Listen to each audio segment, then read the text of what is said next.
Hi, everybody. Welcome to Behind the Moon. My name is Bobby from Wild Leaf and Tarot. Hi, my name is Celina from Essence of the Moon. Hello, my name is Ramón from Moon Scarab channel. Tonight, we are going to be talking about divination in biblical times. Divination is not something new. As long as there have been people on this planet, people have been trying to divine the unseen. They're trying to get ideas on what's coming up next in their lives, or just trying to divine some form of clarity in their life. We are going to talk about a very specific era of divination tonight, which is going to lead into more shows. We were talking backstage. Tonight, we're talking about divination in biblical times. And I am going to turn the stage over to my colleague, Ramón. Of course. So, divination has always been part of humanity, right? And on today's show, we're going to explore divination in biblical times, but not talking. We're not going to take a point of view either positive or negative. It's a neutral approach, exploring all the different methods of divination.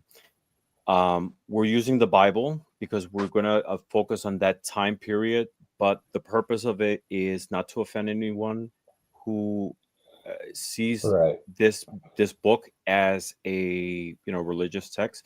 We're just taking it as a historic document and exploring through each one of them all the different methods that were used at the time.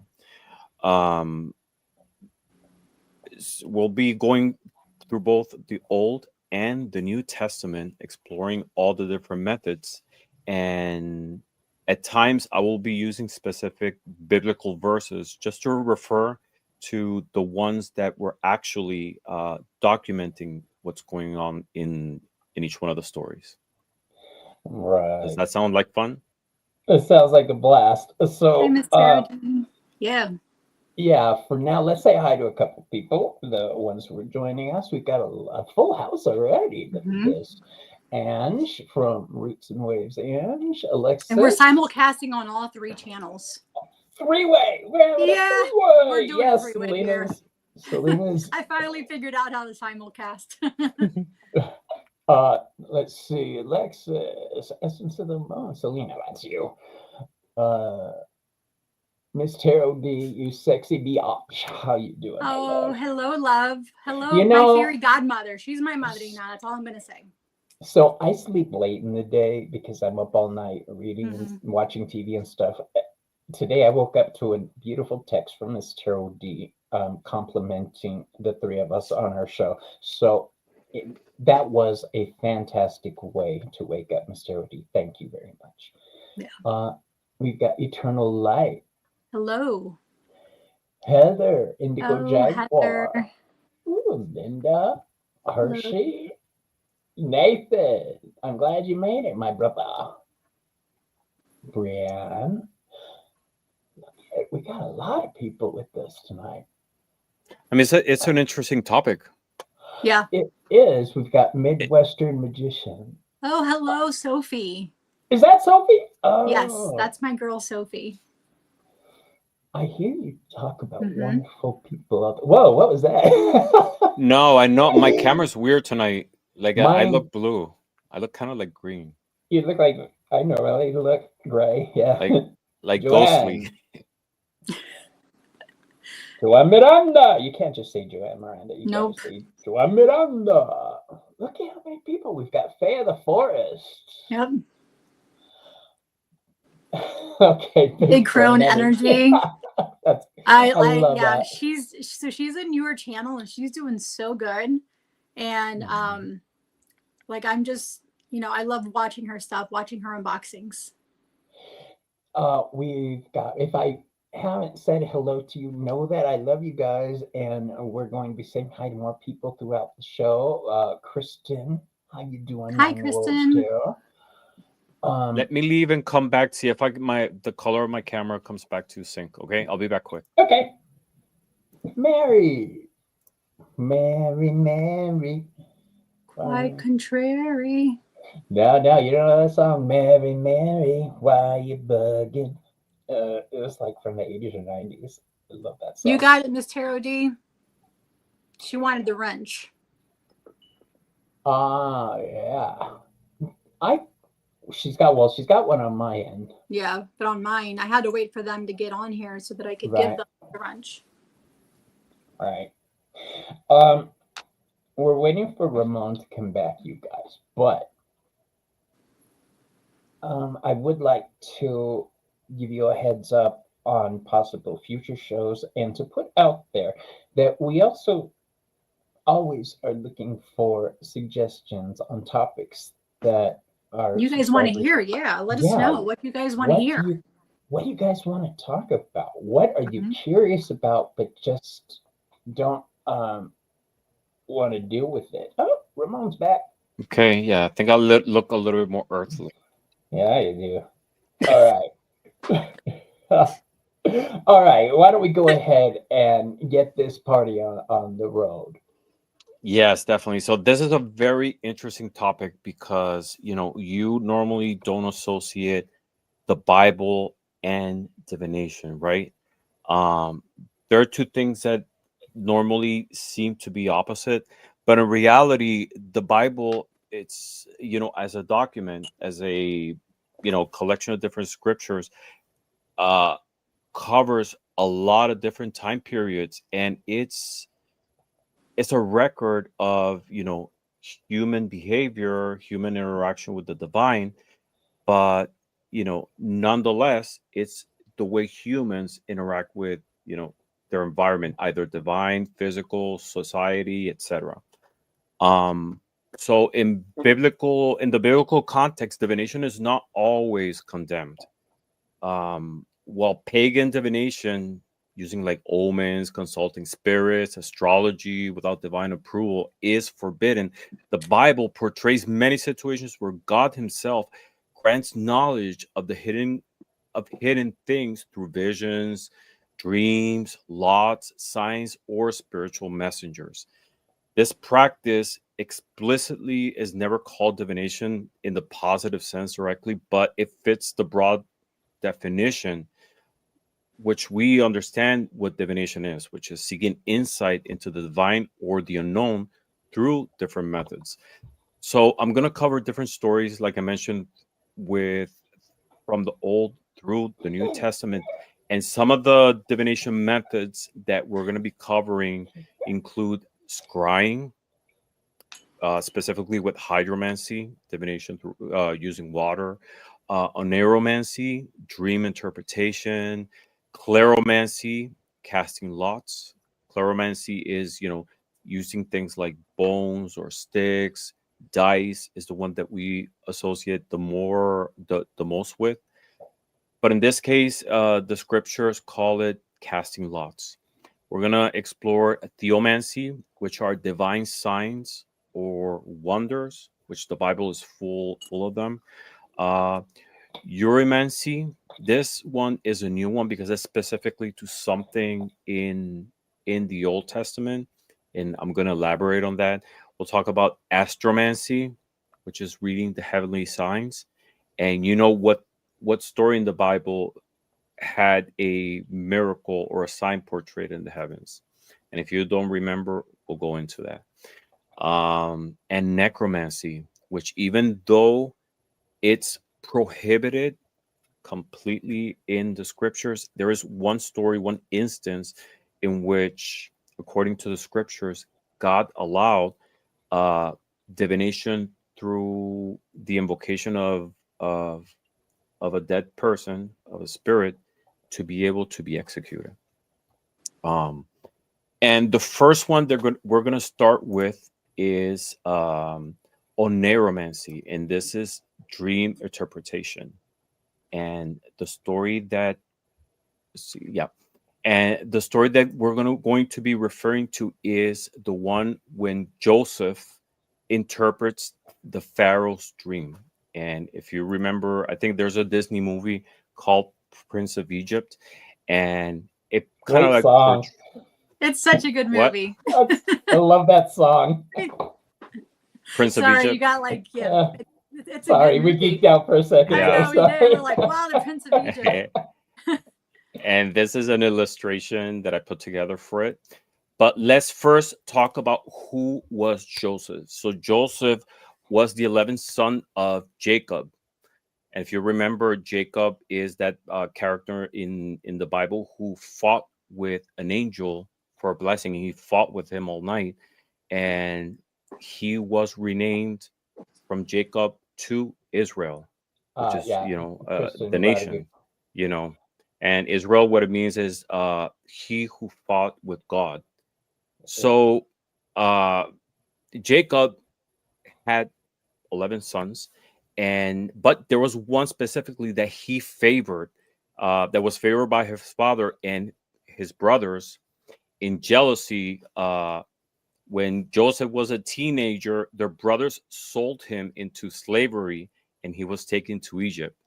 And despite hardships, God, according to the scriptures, was with Joseph, and eventually he rose into a position of trust. So, like I mentioned, he was sold by his brothers to traders. How nice, right? Your brother's selling you to slavery just because they were jealous. And he ended up in the hands of a high Egyptian officer, and his name was Potiphar. And while he was in the household of Potiphar, Potiphar's wife was trying to seduce him. Joseph was a slave working at Potiphar's house. She was trying to seduce him, but he wouldn't give in.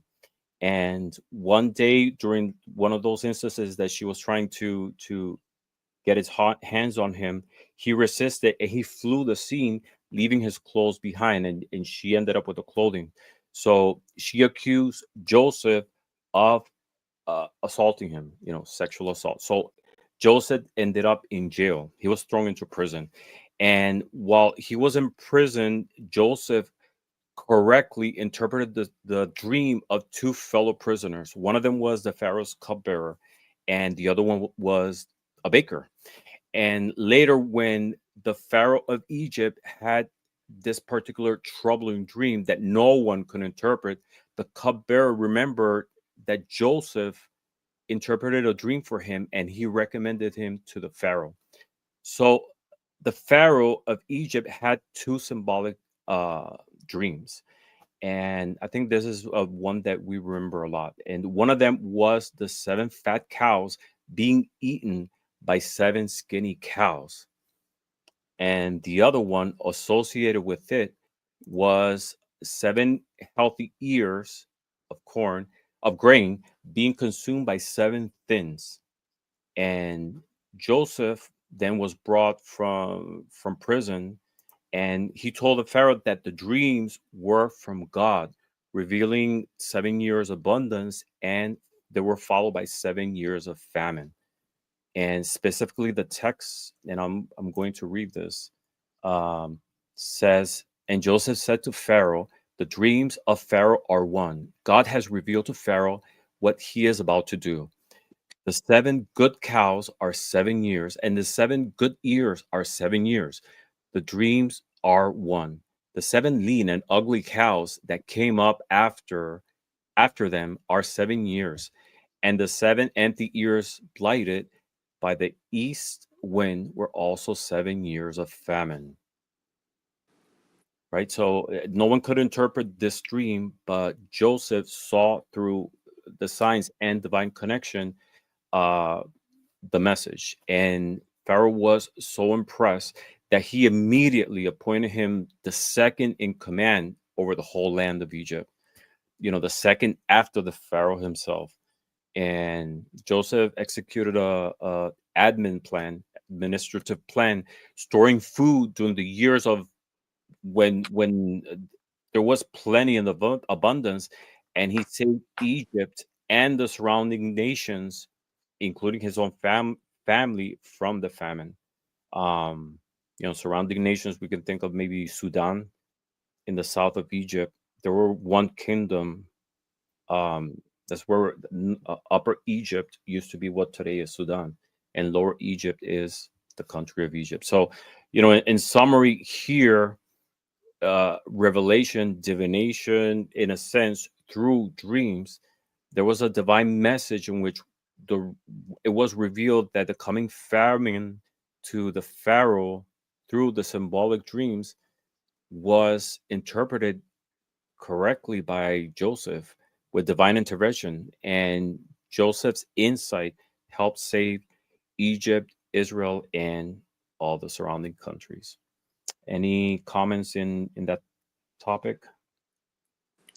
No, that's good. I also had other biblical examples that I looked up. Like, for example, Daniel interprets Nebuchadnezzar's statue dream. That's next. Oh, You're getting I'm getting ahead. Yeah. Yeah, no, but that's good. Yeah, I have a lot of different examples, but Okay. in this one, interestingly, it was interpretation through dreams, and that Mhm. is a form of divination in which we receive symbolic messages from the divine connection with the spiritual world through symbols. A lot of times it could be literal, right?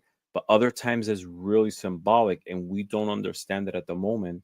It's not until the intervention with having a skill, or later when things develop, that you look back and you see, yes, this is what this dream represented. And I think we all had that experience, right? Mhm. Mm-hmm. Anything anyone wants to add before I continue to the next one? Yeah. You're All right. muted. Am I muted? No, me. Bobby's muted. Bobby, okay. I was blowing my nose, and I didn't think everybody needed to hear that. Thank you. At the same time, that I would like to remind everybody that at the same time the biblical times were going on, there wasn't just a religious struggle, there was a power struggle also, trying to stamp out all other forms of religion and their beliefs and their practices. Hermes was around the same time the practice of cleromancy, which we're going to get to with Ramon's topic here. But yeah, that's all I want to say, is that at the same time this was happening, all the other things that we hear about with divination were running concurrently in other parts of the world. Mm-hmm. Definitely. So I'm gonna stay with Joseph, just because there is another instance in which there's a form of divination exemplified here. Is this So the one where he's warned? when he he's flees? what? When he's warned to flee, when he flees? No. Mm. No. We're talking about his cup. So Joseph, Ooh. according to the story, he had a cup, and when Joseph rose to power, it's according to the scriptures, the brothers, there wasn't enough grains in Israel, and Jacob sent their sons to Egypt to try to get grain, because they knew that it was being stored over there. So Joseph found out that their brothers were close to him, but he didn't reveal himself. So there was a situation that happened in which he inserted his divination cup in the bag of the youngest brother, and later on he revealed that was him, and they forgave each other, and it was a beautiful scene. But within the story, there is an instance in which it's revealed, or it's mentioned, that the cup itself was used for divination purposes. And I'm going to read the specific text that it goes. And it says, it's in Genesis 44, 1-5. And I'm using the English Standard Version, which is the closest one to the original text. And it says, when he commanded the steward of his house, fill the man's sack with food, as much as they can carry, and put each man's money in the mouth of his sack, and put my cup, the silver cup, in the mouth of the sack of the youngest, with his money for the grain. And he did as Joseph told him. As soon as the morning was light, the men were sent away with their donkeys.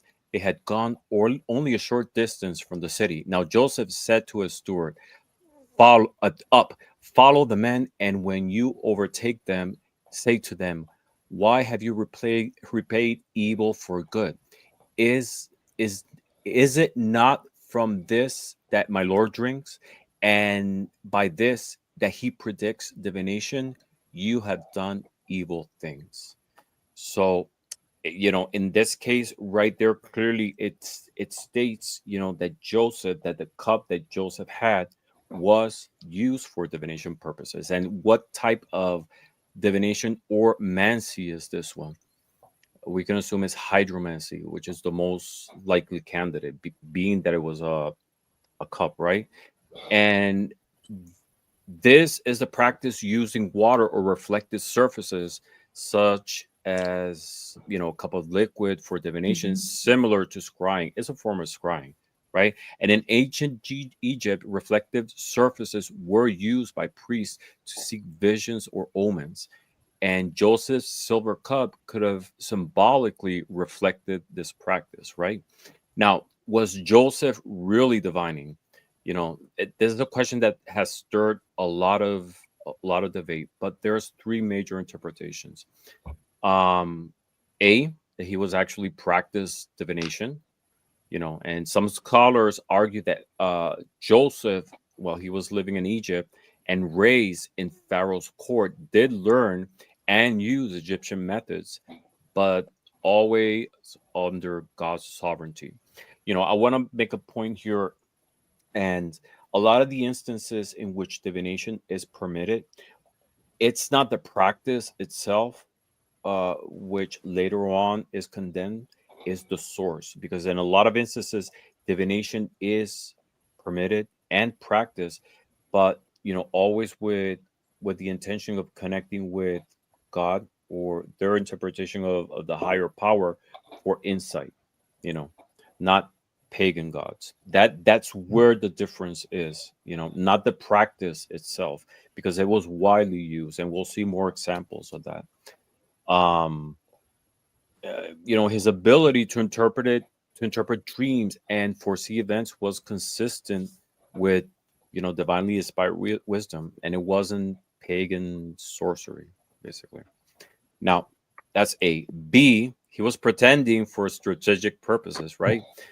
Other commentators say that Joseph was not truly practicing divination, but only pretending to be an Egyptian diviner to Mm. keep up appearances and test his brother's heart. That he never actually used a cup to reveal anything in the narrative, but it was part of the larger plan. This is just speculation, right? Huh. Interesting. And see that the cup was a symbol. That even if Joseph didn't use the cup for literal scrying, the cup symbolized his status as a man of insight in Egyptian society. Um, it might have been understood culturally as a tool for a seer, much like magicians or priests in Egypt used them, right? So, in conclusion, in this case, Joseph's cup as a tool of divine strategy, whether Joseph literally practiced scrying, the silver cup really represents a culturally accepted symbol of insight, power, and divination. And in Joseph's case, became part of God's plan, the divine plan, to reconcile his family and preserve Israel. Because after that, all 12 tribes of Israel uh, came actually from Jacob, from Israel himself. So it was part of the plan to try to preserve them, to later on, have the nation through their descendants. And if you use hydromancy, it was sanctified by purpose and sovereignty, right? And if not, if you accept one or the other, he still use it as a symbol without sin, showing that divination is judged by source and intent, and not merely by appearance. Hmm. So that's I the second have in my instance. notes, touching on what you just said, I put in my notes, divination is, what is it? I can't really remember any. Oh, a frequent Divination is seen as a form of communication with the divine, in this case, God. Uh, Prophets or seers may act as interpreters. Well, Mm-hmm. somebody just said if Mhm. your intent is right, if it's on the approved divination list, is basically what I'm going for. Because there's Mm-hmm. also a non-approved Yeah, there are divination non-approved we had, you know. divinations. Yeah, I'm sure we're going to cover I'm those. sure we're I gonna didn't cover mean to that too, so interrupt. I'm not jumping. Yeah, I didn't mean to interrupt you, Mm-hmm. Ramon. Go for it. No, that's fine. Okay, so the other method we're going to explore is oneiromancy, and this is dream interpretation.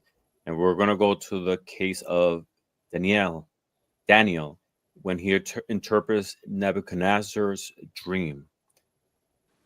So who was Daniel? So Daniel was a young Jewish man from the royal or the noble family of Judah. And around 605 before Christ, he was taken captive to Babylon by King Nebuchadnezzar during the first Babylonian invasion of Jerusalem. And Daniel was chosen to be trained in language and literature to be able to serve the Babylons in the royal court. Who was Nebuchadnezzar? It was actually Nebuchadnezzar the second, and he was a powerful king of Babylon. He ruled between 605 and 262 before Christ, and he actually expanded the empire, and he was known by a lot of military conquests and a lot of building projects, including what we know, the Hanging Gardens of Babylon. And he was also the ruler that was responsible for the destruction of the temple of Jerusalem in 586 before Christ. So you remember the temple was destroyed 2 times, and that was one of the instances. So what happened in this case? Nebuchadnezzar, he had a troubling dream that none of his wise men, magicians, enchanters, or even astrologers could interpret it. And in anger, and more than anything in fear, he ordered the execution of all the wise men of Babylon, including Daniel and his friends. And Daniel, when he heard about this decree, he requested time to seek an interpretation. So he and his friends prayed, and the divine source revealed the dream and the meaning to Daniel that night. And what was the dream? The dream was actually of a great statue made of different materials. The head was gold, the chest and arms were silver, the belly and thighs were bronze, the legs were made of iron, the feet were partially iron and clay, and a stone cut without any human hands or any type of hands struck the statue's feet, shattering the entire image. And the stone became a great mountain of a great mountain that basically filled the whole earth. And what does this dream mean? So Daniel explained that the divine was revealing the future of the world empires, the whole kingdom of Nebuchadnezzar. The head representing Nebuchadnezzar's kingdom, which was Babylon. Mhm. And then the other sections symbolize the subsequent kingdoms. Traditionally, they're interpreted as the Medo-Persia Empire, the Greek kingdoms, Rome, etc. And the stone represented God's eternal kingdom, which will destroy human kingdoms and last forever. And Nebuchadnezzar was so awestruck by by the interpretation, and to him it made so much sense that he bowed before Daniel and promoted him to a very high position and acknowledged that Daniel's God was the God of all gods and Lord of all kings. And uh, this is another example of dream interpretation, oneiromancy in this case, that we see in the Bible. um Anything that you guys want to add before I continue? No, Mhm. dreams are on the approved list as long as you're getting it from the right source in the Bible. Um, no, You covered everything I had in my notes and more. I know mine. I Now, mean, my notes too. I feel so chintzy now. I feel like I didn't do enough. I know. I'm doing all this homework, and he has all of it plus more. Yeah. You're no, amazing. Yeah. We'll see. no, We're not done yet. mhm. No, it's making a pause in Nebuchadnezzar for a second. There's a text in the Bible that goes in detail of other practices that he did. Let me see if I can pull it up. Uh, there was I do have on here Matthew 120. there we go. Joseph is, this is what I was talking about. Joseph is warned in a dream to flee with Mary and Jesus. I had them Yeah, backwards. Okay. yeah, this one. So Nebuchadnezzar practiced also divination by entrails of animals, and this is known as extipacy or harupacy, and it was very common practice in the Near East, but generally it's not portrayed positively in the Old Testament, and in fact, it's also usually associated with pagan nations, and was condemned by Israelite standards. Um, it's mentioned it in falls into the as unclean category. yeah, Mhm. uh-huh. So the text that refers to that, it says, "For the king of Babylon stood at the parting of the way, at the head of the two ways, to use divination. He made his arrows bright." So it's talking about divination through arrows, which is a method also. He consulted with images, and he looked into the liver. So it's in this passage, it describes Nebuchadnezzar as using different forms of divination. Like I mentioned, arrow divination, which is belomancy. Um, Terrafin consultation, which is to consulting images, condemned in other texts as idol worship, but it was also a form of connecting with the divine. And hepatoscopy is called liver inspection. So they will sacrifice an animal and pull the liver. And in this case, it was the only direct reference in the Bible to liver divination, which is, a typical practice back then. And Wow. the practice presented as foreign and pagan. And, like I mentioned, in this case, it was condemned, right? Um, Mhm. it was so common that I was reading that they had like different casts of liver to train the the seers What? on the different meanings of what it could be. I'll tell you what the first thing I thought of when I learned about entrails. In the liver is something I hadn't really thought about, but the entrails. The first thing I thought of was, who the hell said, you know what I'm going to try? I'm going to stick my hands into these guts and see what I see. Who was the Yeah. first one that jumped off that bridge? That just blows my mind. I mean, because if you think about it, the liver is that organ that filters impurities from the blood, right? Ooh, And good. I'm sure there's different, I don't know, patterns or formations, depending on the different diseases The or air eating and their habits. diet and everything like Yeah, that, right? So and it would these all will filter form. out through the liver. Yeah, Wow. and is something so essential, so pure, so powerful as blood going through that organ.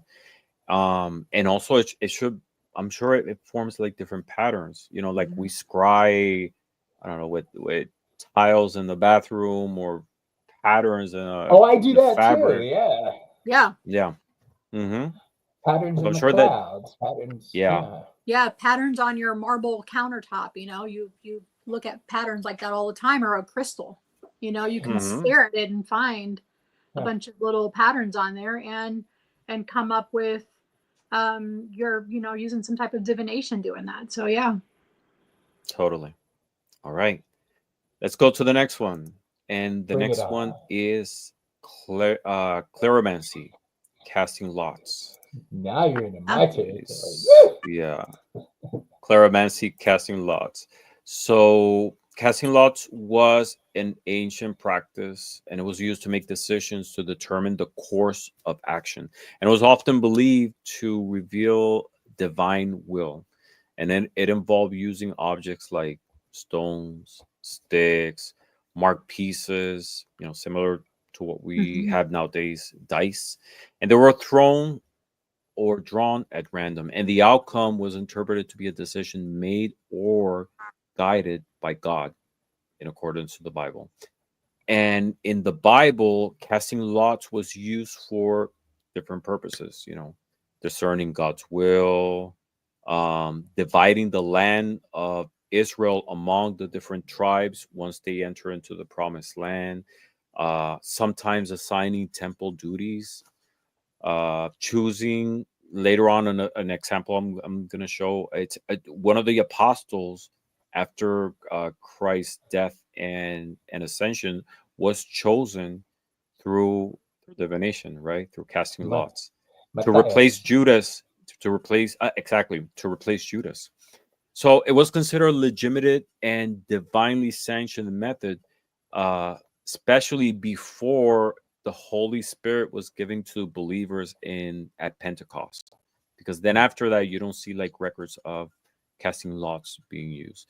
And the first example I'm going to talk about is Joshua when he divided the land by lot.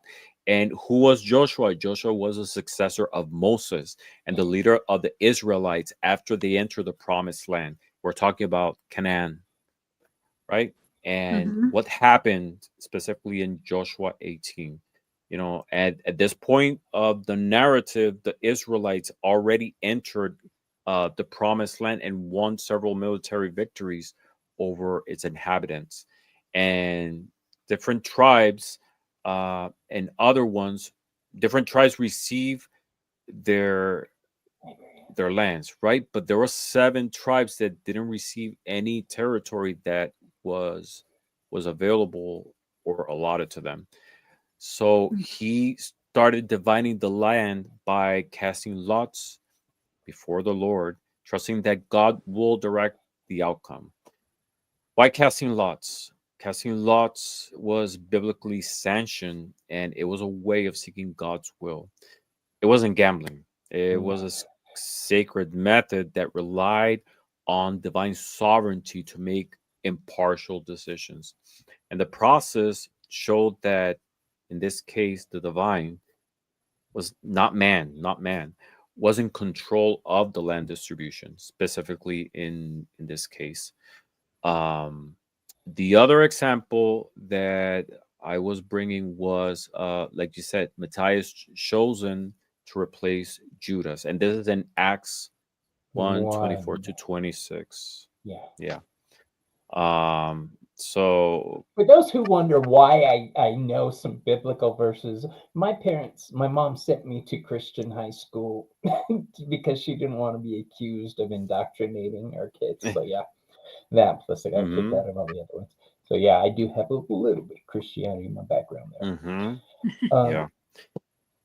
So when after, I'm sorry, go ahead. the other one in the Bible with lots was Aaron cast lots to determine the scapegoat. Um, I'm not familiar. I don't remember that story.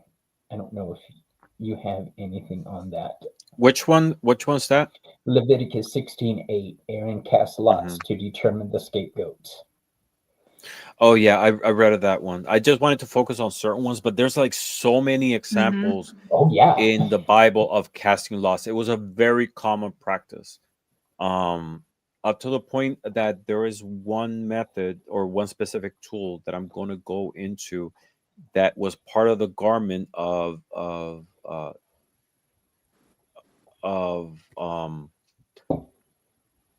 the high priest of the tabernacle in Jerusalem.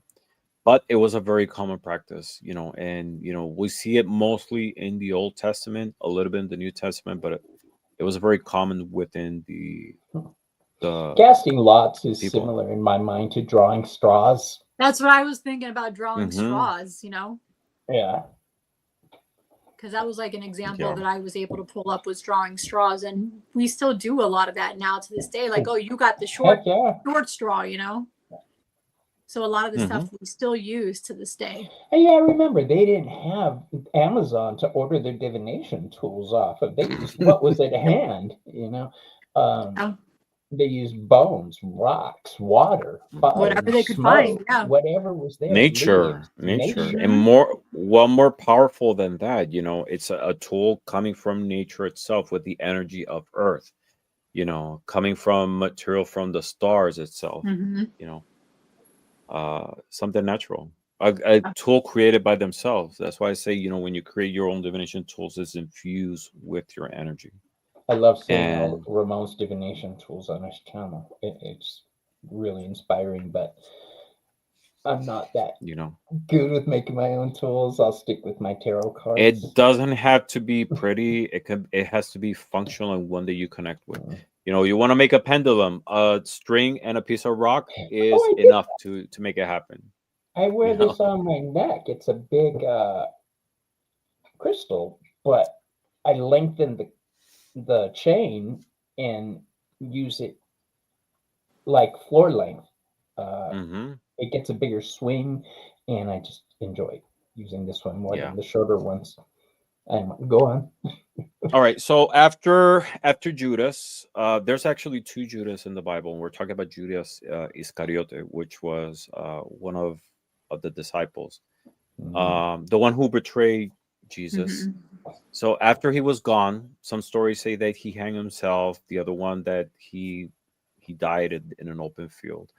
They needed to restore the number back to the 12 apostles. And why 12? Because this represents like the 12 tribes of Israel, and it maintained that symbolic and functional completeness for them. The chosen men needed to have been baptized with Jesus and being a witness of his ascension. So what they did, they prayed, asking God to reveal who was the person to be chosen, and they cast lots. You know, like I mentioned, as a method used throughout the Old Testament to see God's will. And this shows that they weren't leaving the decision to chance, but trusting the divine for an outcome. And the law fell on Matthias, indicating that he was God's choice. And he was officially counted as one of the 12 apostles to replace Judas. When did this happen? This actually happened after Jesus' ascension and before Pentecost. And you can read about this in Acts 2nd. And this happened between 30 and 33 after Jesus, Anno Dominus. And this was one of the first major decisions of the early church after Jesus left them. It was based in divination. So what's the key point here? You know, this event shows that even before receiving the Holy Spirit at Pentecost, the early believers were guided by prayer, scripture, and the trust in the divine sovereignty. How? Through casting lots. It wasn't random, but it was framed by deep dependence in the divine. Yeah, it was seen as God's hand in intervening in matters. It was seen as God controlled, used for making decisions when human judgment was insufficient. That's the big one right there. If they couldn't figure out what the hell to do, cast a lot. And I think that was probably easier for them to do it in some way. Be like, hey, I mean, I'm not the one that picked. It was, it was the divine that picked for you. I didn't pick that you're getting this lot. Yeah. The divine did it. So that was like to like take the blame off of them, and like in another way of not having people mad at them for how it was decided. It's not on me. God did it. It came up that way. Yep. I mean, like the story, I just remember it's like the story with Jonah also and the whale. He was in a ship and this sudden storm came and they knew there was someone in the ship that because of them the divine was upset, so they casted lots and it fell on Jonah, and he was kicked out of the ship, out of the boat, and he ended up in the whale. And you can read the whole story of it. But Yeah. if you go back and see what method was it that they chose to be able to determine who was it, it was through casting lots. So this was a method that was very, very common during the Old Testament historical time frame up to the New Testament until Pentecost, and then after that it's not mentioned anymore. And so he says it's a good way to not get blamed if it didn't work out. Right? Celina, the other thing was it brought to mind flipping a coin, casting same thing. It's just one step away. Rolling dice, all of that stuff. I'm sorry, it wasn't me. It was divine intervention. They're the ones, God's the one that picked that, that for you. So, you can't get mad at me for it. You guys watching in chat, please post your comments and questions as we go. And if we can answer them, we will. If we can't, we'll look it up and probably bring it up on a later show, I'm pretty sure. Yes. So staying within the lot method, there was two very powerful lots that the Bible mentions in the Old Testament. And we're going to talk about Urimancy, which is Urim and Thummim. And Urimancy refers to the divination or the seeking guidance through the Urim and Thummim. These are, it sounds funny, but it's actually two stones that were mentioned in the Old Testament. And this form of divination is not condemned, but rather instituted and commanded by God in specific context, making it one of the few biblically sanctioned methods of seeking God's will. And what were these, the Urim and Thummim? The Urim and Thummim were elements of the breastpiece of judgment worn by the high priest of Israel. Right? And the exact nature of the Urim and Thummim is unknown. The Bible doesn't describe their physical form or exactly how they function. So scholars are speculating that they might have been stones, engraved symbols used to receive like a binary yes or no, light, dark, one side or the other responses from God, right? So the Urim and Thummim, who gave the command? God gave the command and the instructions directly to Moses on Mount Sinai. See, I know these words in Spanish. In English, at Mount Sinai, during the design of the priestly. Because I was raised in a Christian household, and this was back in Puerto Rico, so I know all these stories. But some of the words I know them in Spanish, like the pronunciation in English is not. So where can we find this? We can find in the book of Exodus, specifically in Exodus 28:30. And let me see if I had the text. That's and it says in the breastpiece of judgment you should put the Urim and Thummim, and they shall be on Aaron's heart. Aaron was the brother of Moses, and he was the high priest. And when he goes before the Lord, thus Aaron shall bear the judgment of the people of Israel in his heart before the Lord regularly. And why did they use him? To inquire God's will in a lot of decisions, national decisions, in times of need, in times of warfare, in times of judgment. And they were considered a divine mechanism to ensure that God's will would be known by Israel's leaders when clarity was essential. So those were two mysterious lots that were very powerful and used, because if you go deeper into the scriptures, God will manifest in the holy tabernacle, and the only person who had direct access to that was the high priest, and in this case was Aaron, his brother. That's where uh, the Ark of the Covenant was, and it was such a sacred religious that anyone who would touch it would die. But this was a big deal. Of these stones, which were part of the breastplate, were used at the same time as divination tools to be able to extrapolate God's will. Can I see that in picture different again, ways. Ramon? This one or Yes. this one? That the other one with the gentleman. Yeah. Mm-hmm. I'm very intrigued by that. That's gonna be on my study list.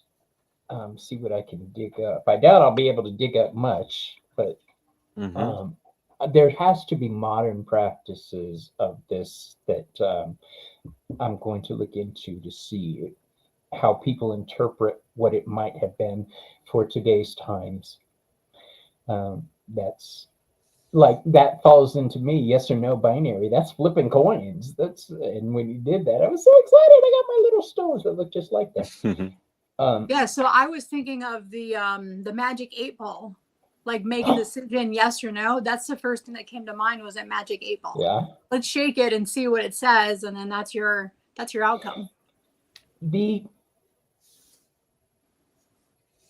fact that it was a sacred method of divination to seek God's guidance on national matters. Sanctioned by God Himself. In this case, that's the big with this one right here, the Urim and Thummim. I can't pronounce that. I'm sorry.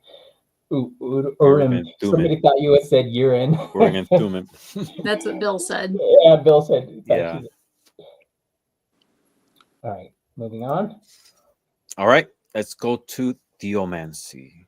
And theomancy is more of like signs and symbols.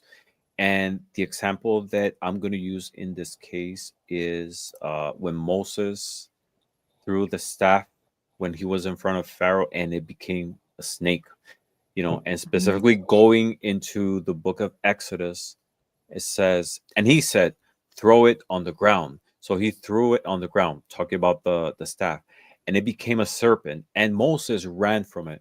But the Lord said to Moses, put out your hand and catch it by the tail. So he put out his hand and caught it, and it became a staff in his hands, that they may believe that the Lord, the God of their fathers, has appeared to you. And in this case, God authorizes Moses with signs and wonders with symbolic meanings, and if going into the story, the magicians try to replicate the same situation. They threw their staffs and it became serpent, but his serpent ate the other serpents. So in this case, that's a great story. That was a thug move right there. Yeah, that's such a great story. I remember hearing that, and I'm like, wow. As a little kid, I was like, it's such an incredible story. It was scary, but it was so cool at the same time. Yeah. Yeah. So in this case, it's not per se a divination method, but it's a sign from the divine, through a message. Honestly, and I'm gonna go out on a limb here and say that's what we do. Not all tarot readers incorporate spiritual messages in their working. I do. I get messages when I do my tarot readings from my guides, my gods, my ancestors, but I know when my gods are speaking, it has a very distinct feel to it. And when you talk about this, that's what it makes me think of. There are some readings that I do on YouTube where I'll go the whole night and I won't feel that divine spark. And then a specific person will be called for a reading, and I'm like, oh shit, okay, pay attention, boo. This is important, right? This is something I'm honored to be able to do. And yeah, not all readers or psychics do that. It's incorporating that spiritual aspect into it. Don't mind me, I just get off on tangents. You're fine. We're good. Well, we all get our. I just see Ramón delivering some of his messages, and I know where those messages are coming from. Celina, same thing. I know that these are from the divine. It has a different flavor to it. Correct. We all deliver it differently. You know, we all get our messages differently, and we all deliver it differently, which I'm sure was the same thing back in the biblical times as well. You know, they all had different interpretations for casting their lots or whomever, but only specific people were allowed to use that form of divination. Allowed. That's a bit, allowed. Not everybody could, you know, was given that permission to do it. So, and I'm sure if you got caught doing it, you were like, it was like heresy or something, you know? Yeah. All right. So we're ready to the next example. There's another example of theomancy here, and it's in the story of Gideon and the fleece, which is in the book of Judge, specifically on chapter 6:36. And the story of Gideon and the fleece is one of the Bible's most famous examples of a person asking God for a physical sign to confirm his will, and is often viewed as a form of theomancy, which is divine revelation through physical signs or objects. And who is Gideon? Gideon was called by God to deliver Israel from the oppression of the Midianites. And God chose Gideon, who was an uncertain and hesitant man, to become a judge and a warrior for his people. And despite receiving visitation from the angel of the Lord and a miraculous sign, a fire consuming by an offering, Gideon still lacked confidence. So before leading Israel into battle, he asked for additional confirmation. So there's the fleece test, which was a request for a sign. And specifically, it says, then Gideon asked to God, if you will save Israel by my hand, as you may have said, behold, I am laying a fleece of wool in the threshing floor. If there is dew on the fleece alone, and it's dry on all the ground, then I shall know that you will save Israel by my hand, as you have said. And it was so. When he rose early next morning and squeezed the fleece, he wrung enough dew from the fleece to fill a bowl of water. So, you know, in this case, Gideon asked God to make dew appear only on the wool fleece that he left outside overnight, while the ground around stayed dry. And in this case, it was a precise sign that he requested, and it was delivered exactly. Now, Gideon was a very insecure person, and this is the first example in the Bible that through a divination method, someone is seeking clarity. You know, sometimes when we're reading and we pull a card and we're not very confident of the meaning, or it's not clear, etc., we pull another card or other tools seeking clarity. So in this case, he seeked further clarity on this situation because he still was in a little bit of doubt. So in Judges 6:39, there's another text that says, then Gideon asked God, let not your anger burn against me. Let me speak just once more. Please let me test just once more with the fleece. Please let it be dry on the fleece only, and on all the ground let it be dew. And God did so that night. And it was dry on the fleece only, and all the ground there was dew. So, you know, was it wrong to ask? You know, I guess it was for him confirmation that the divine was with him. But, you know, at the same time, it it was an understanding that, you know, searching for clarity in contact with the divine is something totally acceptable. it's not seeking clarity. It's more what level of connection you have and trusting in that source that you connect with. Does that make sense? Yeah, it sounds like quantifying, like getting a feel for exactly how potent the situation is. Mm-hmm. But isn't wool more like? I mean, isn't that moisture wicking anyways? What was that? Isn't wool moisture wicking? Like Yeah. the way it like. I don't know. Yeah. You So said a I lot of think words right there, but they didn't penetrate my moisture brain. wicking. Moisture wicking. So like when you put on wool socks, like you want to wear those like in the wintertime because it like separates it from your like the I see what like you're saying. the sweat from your feet. So you know it kind of helps keep you dry. So that's what I'm saying. Isn't that material moisture wicking anyways?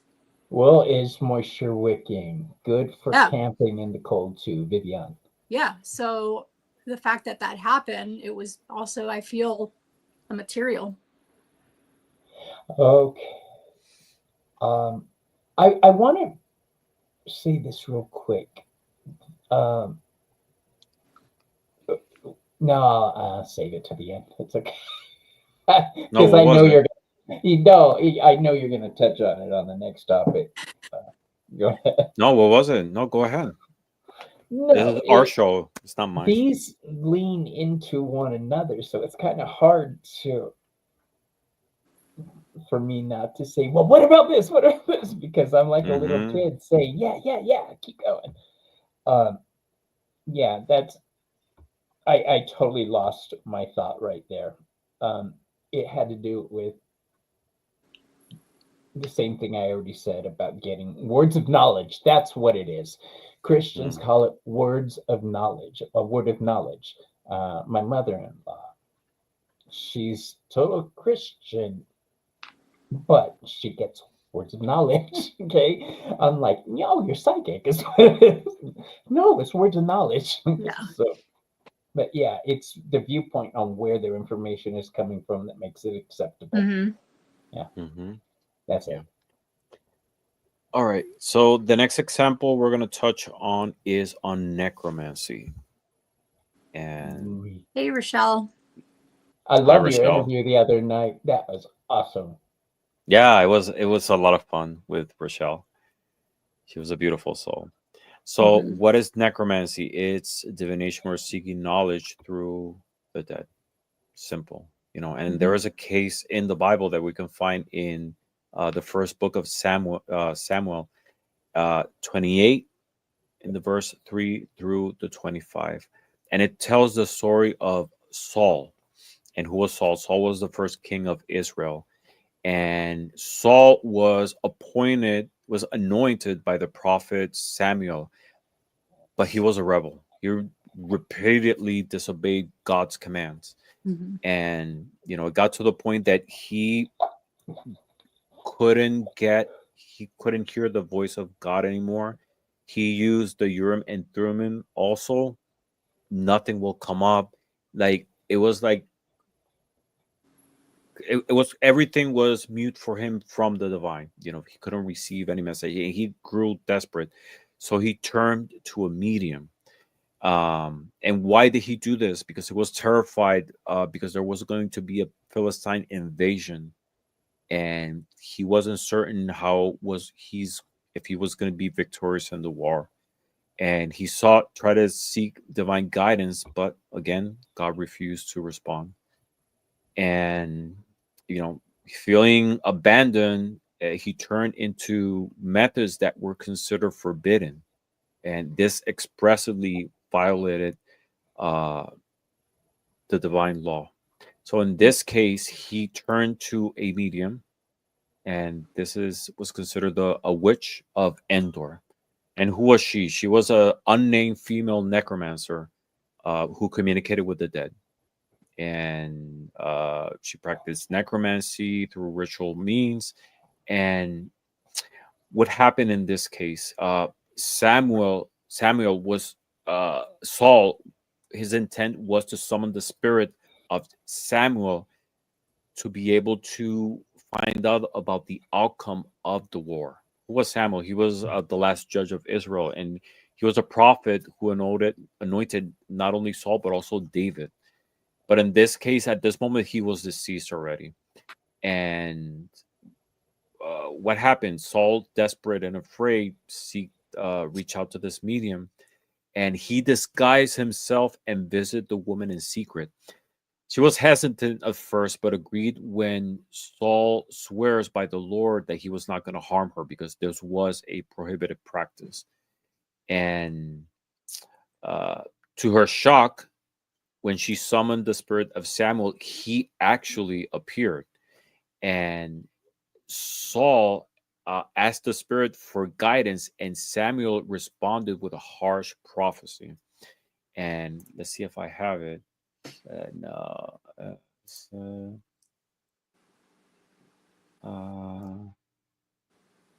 And then Samuel said to Saul, "Why have you disturbed me by bringing me up?" So right there, it's evidence that the spirit was summoned, and the prophecy was that the Lord has turned from you. The Lord will give Israel also with you into the land to the Philistines, and tomorrow you and your sons shall be with me. And at that moment, Saul collapsed in fear and total weakness. And what happened? The next day, the Philistines invaded. They killed everybody, including him, and they were gone. But wow. You know what? Yes. And in this case, what's interesting is that in spite of this being a clearly prohibited practice, the divine, in this case, the God of the Bible, allowed it and permitted that the soul of Samuel revealed and give him a prophecy.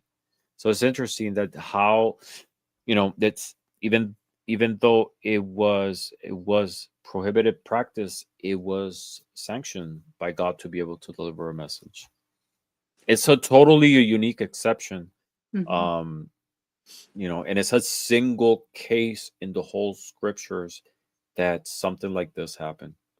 I mean, to the point that the medium herself, according to the scripture, she was shocked, implying that she Like, I did didn't think not. that would work. Yeah, like she Yeah. didn't think that she actually Well, shit. conjured Samuel's spirit by her own, but it was God's sovereign act. It's Hmm. really interesting case. I would like to point out that this is a case of the Christian God using a non-Christian spirit to pass messages, and that happens every single day. God's use, at least in my opinion, I get messages from my gods from everywhere, including Christians, and they don't even know they're delivering a message for me. So it's the interpretation point. Mm-hmm. Yeah, definitely. All right. Are we ready for the next and last case? Always. This is my Yes. So favorite one. we're going to talk about astromancy. No, this isn't what I thought it was going to be. Well, astrology. Yeah. Do you have one? No, that was it. I was just talking. I have in my notes Isaiah condemns the Babylonian astrologers. Daniel rebukes the court astrologers, claiming only God reveals mysteries. Um, the Bible views astrology as a false system, basically, unable to rival the knowledge of God. I don't know. Are you talking about the Babylonian stargazers in Deuteronomy 19? Yeah. Yeah. What do you got, Ramon? No, so I was going to talk about astromancy, which is reading heavenly signs, and refer directly to the story of the Magi and the Star of Bethlehem. Who were the Magi? This is a Greek word, is a plural word. It's a plural for magos, actually. And most likely there were astrologers and priests from Persia, Babylon, or Arabia. And they were kind of like an elite class in the East that studied the star, planetary alignments, sacred writings, specifically astrology and astronomy, dream interpretation, and other omens. And the star itself, it's described uh, as rising in the east, and this was linked to the birth of a king. Um, and what happened? Shortly after the birth of Jesus, there was this sign, and they followed it, and they got to Jesus and honor him as a king. But the whole thing is that the connection to be able to get to them was through astral sign. Uh, this, I believe it didn't happen immediately after Jesus's birth, because uh, Herodes, he was the one in rule. He asked to have executed all the kids that were 2 years and younger. So there was a time period from when Jesus was born till the star revelation happened, which he found out about. Um, and it was such a powerful sign that even him was threatened of his power because of this new king that's going to come. So this was a form of divine knowledge that was clearly accepted, respected, and followed. um yeah, so that's my example of astromancy. And anything you guys want to add in that topic? No, just every time you were saying star, I kept thinking of the star in tarot, card number 17, that signifies hope. That was a sign of hope to come. I mean, it's when the Bible talks about star, it doesn't necessarily have to be a star as we understand it, as No. in astronomy terms. It's this brilliant. It could have been. Some people speculate that could have been a UFO. Oh, that'd be cool. Flying saucer. I guess If you think of the book of Revelation, there are scenes in which talks that the stars started to fall from the sky. What star is going to hit Earth and fall from the sky? I mean, when the sun itself is a star, it's bigger than Earth. So we're talking about objects of brightness, right? Of splendor that we. It was the Anunnaki. Could have been.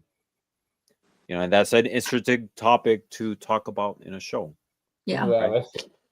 Yeah. So, in general terms, and to conclude, all these are accounts of the divine works through symbols, tools, dreams, visions, and signs that even outsiders we to understand that it was God's or the divine's way to reveal information. And while the Bible prohibits occult or divination, it affirms divinely inspired insight was permitted in many cases to be able to reveal messages.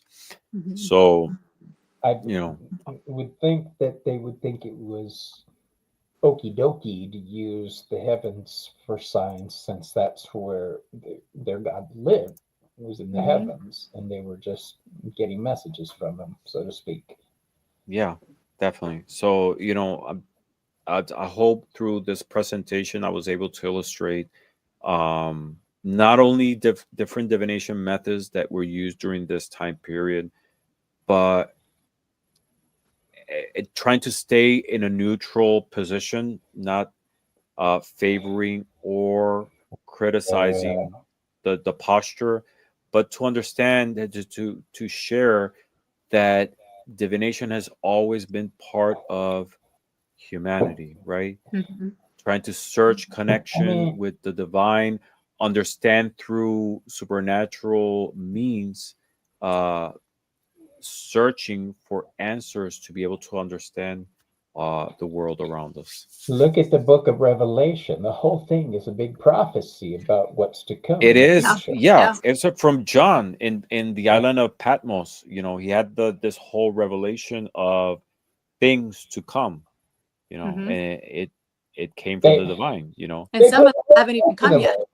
Yeah. Mhm. This is a time that is not like we're living in now. This is when we talk about being caught doing these forms of divination. This is death.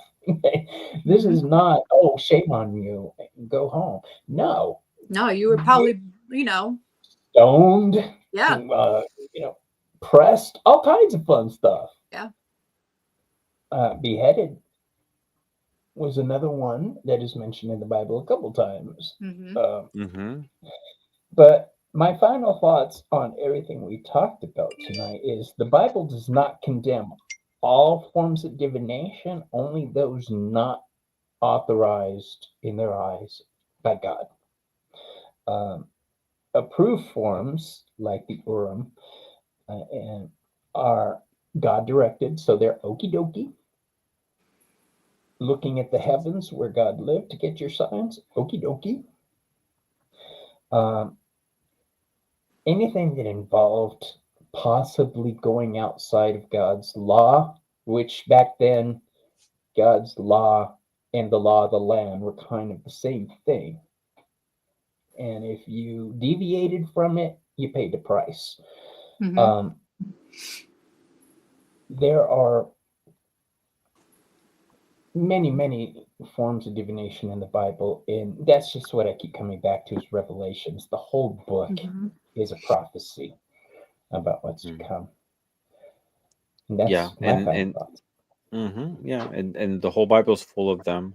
So it's not necessarily the method is the source that's put in moral value, but it's at the end, it's the whole point here is to illustrate that divination has been with us throughout history. Us as humankind, we still connect with it. We still use that as a tool for insight, for connection with the divine, and it will continue. Rochelle says, so only certain people can determine what is inspired by God. Seems like a conflict of interest to me and very much about controlling the narrative always. Yes. And if you want to really dig into it, look up the council in 325 and in Constantinople and see how that went down. That's, yeah. And if you're interested in this contrast between divination and specifically to the Bible, a very interesting tool is this deck here, is the biblical tarot. Hold on, let me make you bigger. Yes, I got this deck from Celina, so thank you, Celina. You're welcome. It's beautifully done. There's actually a black and white version of it, which I want to get sometime in the future. Yeah. But it's beautiful, and you don't have to believe in Christianity. Like I have other decks that are like Buddha inspired or like it's different philosophical, religious, or spiritual philosophies in the shape of tarot or cartomancy in general. You don't have to necessarily believe in the faith to be able to appreciate the beauty of the positive that these different religious streams contribute into our life, because at the end it's about taking what's positive, what works for us, and applying it into our lives. How did Charlton Heston enter into this conversation? Oh, when he played Moses. Okay. Oh yeah. That was good. I have learned a very long time ago. I don't know if I ever said this on air or if you guys remember it, but I was a runaway as a youth, and when I was 15, they sent me back home through this organization in Louisiana. They sent me back to California. What happened was while I was in this home, it was like a group home for kids. I was there for a couple of days. It was run by Catholic nuns, and I happened to have a tarot card deck with me at the time, so I read cards for a nun. And yeah, that's You did? one of my favorite memories. I had no clue what I was doing. I was just starting my tarot journey. I was freaked out to be reading for a nun, and she had that attitude of like, "Go ahead, let's see what you got." I love it. Yeah. What is wrong with my picture? Okay. So what was the reading? Was that a good one? Was she Oh okay God, with I don't remember, but no. her Even reaction? I remember that it did not. It was not a good reading. That's all I remember. Yeah, I was happy to get out of there. That's funny. But yeah, that book of Revelation being a whole prophet, the whole Bible was basically a prophecy. Okay.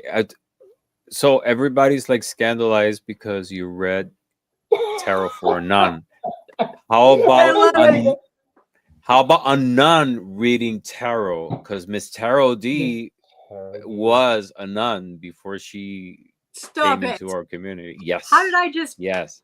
How am I out here, Miss Tarot D? You're learning all kinds of stuff. I don't know if she's still around, but she was a nun. So I was a nun in a past life, and I remember that really. She was a nun in this one, but I was in a past life, not this one. Oh my God, that's so cool. Yes. A Catholic nun? Yes, a Catholic nun with a wimple and everything. Yeah. A monk specifically, but I say nun. Yeah, we say nun. So,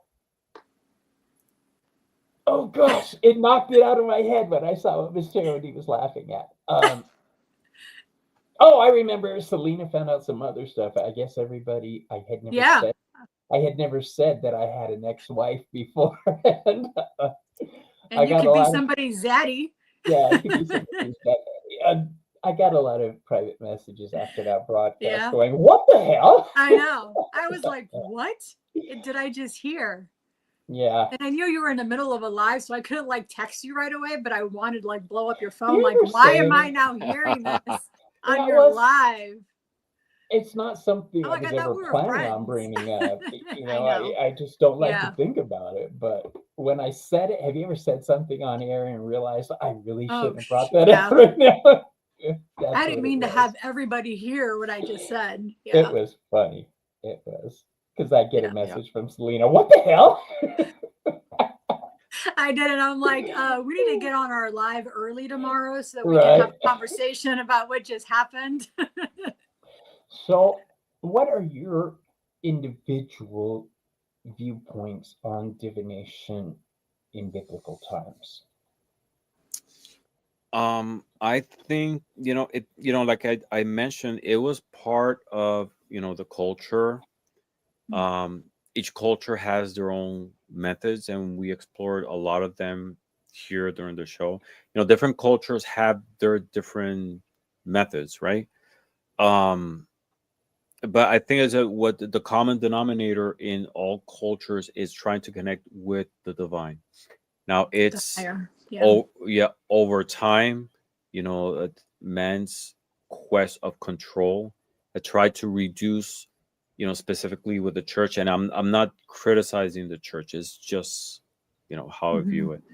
In an effort to control, our access, because we all have access to the divine, but to a certain group, to a certain person as the medium to connect with God or the heavenly spheres. It's what like a distortion of that natural thing that's inherent in us, and is trying to connect with a higher source through nature, through different methods, because as there's different methods of trying to divine, right? So it's been distorted, but that's why. But we still have access and the capability of being able to do it. So, my opinion. What you said sparked something in me. I'm definitely not a Christian, but I recognize angels. I recognize higher powers. A lot of us do. Saints. I mean, I work with saints and angels, but I also, I have Baphomet right here. So You know, I have such a huge one of Hecate's bunch titles. of different, you know. Yeah, and it doesn't have to be one. It doesn't have to be dualistic. You know, good, evil, light. There's a lot of things in between, a lot of energies, and a Gray lot of matter, between all that. deities. Yeah. You know, it's a lot of complexity, like the universe, like us. You know, we don't have to have that moralistic view.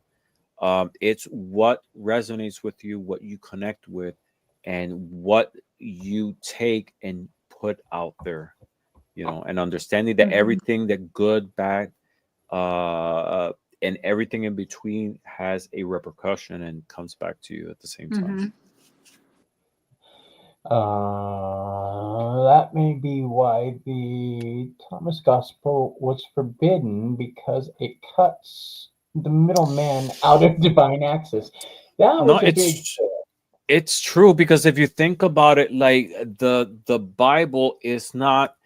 It wasn't facts from heaven. God saying, "This is my word." You know, there was a group of men who got together and decided, this is our religious philosophy. We want a text that represents it, and they chose different things. Like, for example, if I want to make a religion of Madonna, right? What's the text that I'm going to use? You know, I'm going to choose a lot of different texts and publications that highlight my view of her. I'll choose Vogue magazine, Vanity Fair, I don't know, different sources, compile Did we it. sing like a prayer in church? Yeah, this is my text of my Madonna religion, my view of this divinity, right? It's exactly the same thing. So it's not like a one thing. It was chosen and picked to be able to represent that view. It's not the only source, because there were so many books and scripts written at the time, you know, like talking about, and a lot of times it's even contradictory, you know, but yeah, that's why they say it's inspired, it's in divinity, but it doesn't mean that divinity wrote it, you know. No. And It's that's the always key word, filtered through the inspired. human view. And that's I'll tell you what bothers inspired. me. The only issue I really have with the Bible is that it was edited by man and used for political reasons. This is it was translated, and a lot of the words translated changed their many times. sense, and Yeah. and one word can change the whole sense Correct. of the story. Correct. Yeah. Like for us in Spanish, that one word that you use can completely change the whole outcome of what you're trying to relay. When you were saying Gideon, it was right. It was. You could just hear a couple people in the crowd so used to the English pronunciation of Gideon. When you said Gideon, everybody was. I could see the chats. Good. But yeah, that's cultural though. Well, the way we were raised and the way we live gives us our perception of the divine, and everybody's going to have a different perception of it. If the divine speaks to you and gives you a word of knowledge, it doesn't matter where it comes from, in my opinion. You're meant to hear it. It's up to you to decide whether or not to listen to it.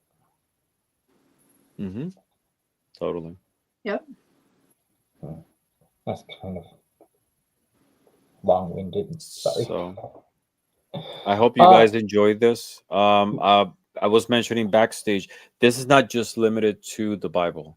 I would like to explore other methods of divination in different time periods. You know, we're going to explore divination in ancient Greece, you know, and refer to the writings of Socrates and Plato, Aristoteles, and all these different texts that were from that time period, because they will reflect divination methods which are part of the culture at the time. So this is not just me picking on the Bible.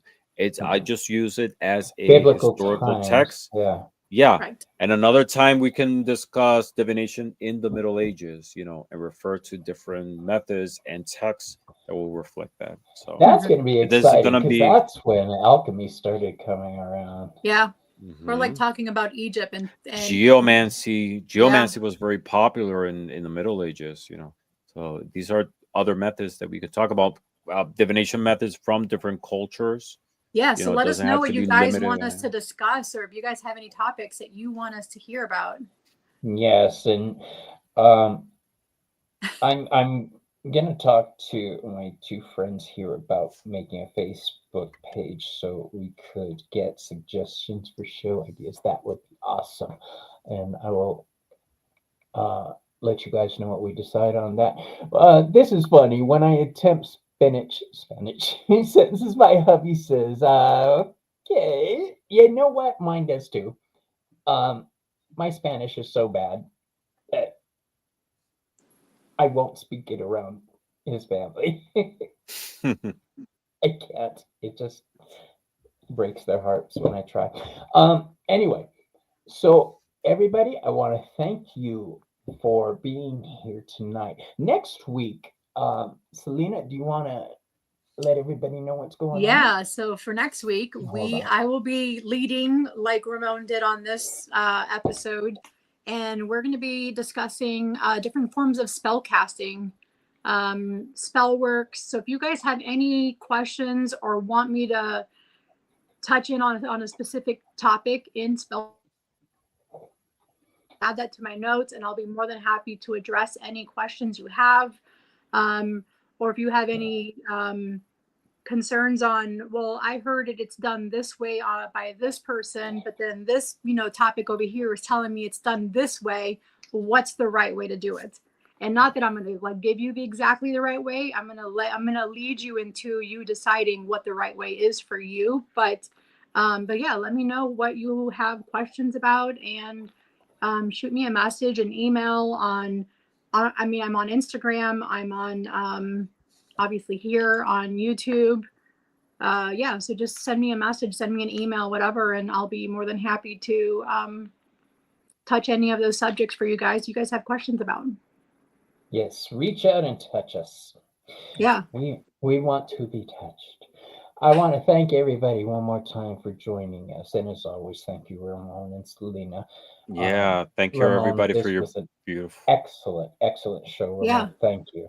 And all of our Thank chatters you. in the chatting, like you guys all did a great Yes, job, you're and amazing. it's lovely to hear your guys' feedback and your opinion on things. I mean, we love hearing that. So definitely Yeah. come back and start chatting away and meeting other people and subbing to other people's channels on here. I think building our community and making it bigger and stronger is definitely something that I would love to continue to do here. So That's a big thing. New people to other people and so forth. That's the main reason we do this. We want to bring the community together in new and exciting ways. Yep. And we all appreciate the hell out of you. Yeah. Thanks, Jess. All right, y'all. What do you guys got coming up? Anything this week? No, I just have my show on Thursday for me. So yeah, I have an interview on the 28th with Kaylee from Woo Woo Wonderment. Looking forward to that. In orbit with. Yeah, I'm available this weekend. If anyone wants to do a live or anything, just hit me. This is my birthday this weekend. It is. Saturday. It's on Saturday. Yes. Happy early birthday. 34, 35. What? Yeah. He's going to be 35 I'm in the years old. No, at 29. I'm still at 29. Oh, sorry. 29 for over like 3 decades. No, I will be 52, and I'm proud to made it this far. I need to see your driver's license. Yes, I'm proud to made it this far. Yeah, because not a lot of people can get. It's a privilege to get old. It's a privilege to get gray hair because many people don't get to do that. Yes, definitely. And more than anything, being able to share with such beautiful people like here in the community, which, I always look forward to it. And thank you for both of you for sharing your energy in this show. I really love interacting with you guys, sharing these shows. It really fills me and brings a lot into my life and also to the community. So thank you for being so awesome and special. I love you both. Thank you. I love you guys. All right, everybody. We'll see you on our next show. Be sure to tune in. And this weekend, I've got Friday. The more intuitive me is going to be on Behind the Cards. Ooh, how fun. On Saturday, Sun Psychic Jean will be Behind the Cards. Or did I get those days? And Bill has some exciting people come. I know he's not on our show, but he's in the chat room. I'm excited about his, his interviews. I love our community. It's just so fun. Yeah, right. He has Lexi going on, who's one of our big supporters, and then he has my really good friend Yadira from Underneath the Veil of Marigold. So I'm excited about that interview. Yeah, you got me watching her channel too. I know. So yeah, definitely. I mean, we have such an incredible community that's just very embraces everyone, wants to get to know everyone. Come on my show, and I want to interview you. I want to know who you are. Like all of that. It's just such an incredible way to bring us all together. So thank you guys for doing that. All right, everybody, we are out of here, and we will see you on the next episode. Bye, guys. Have a great night. Good night. Bye.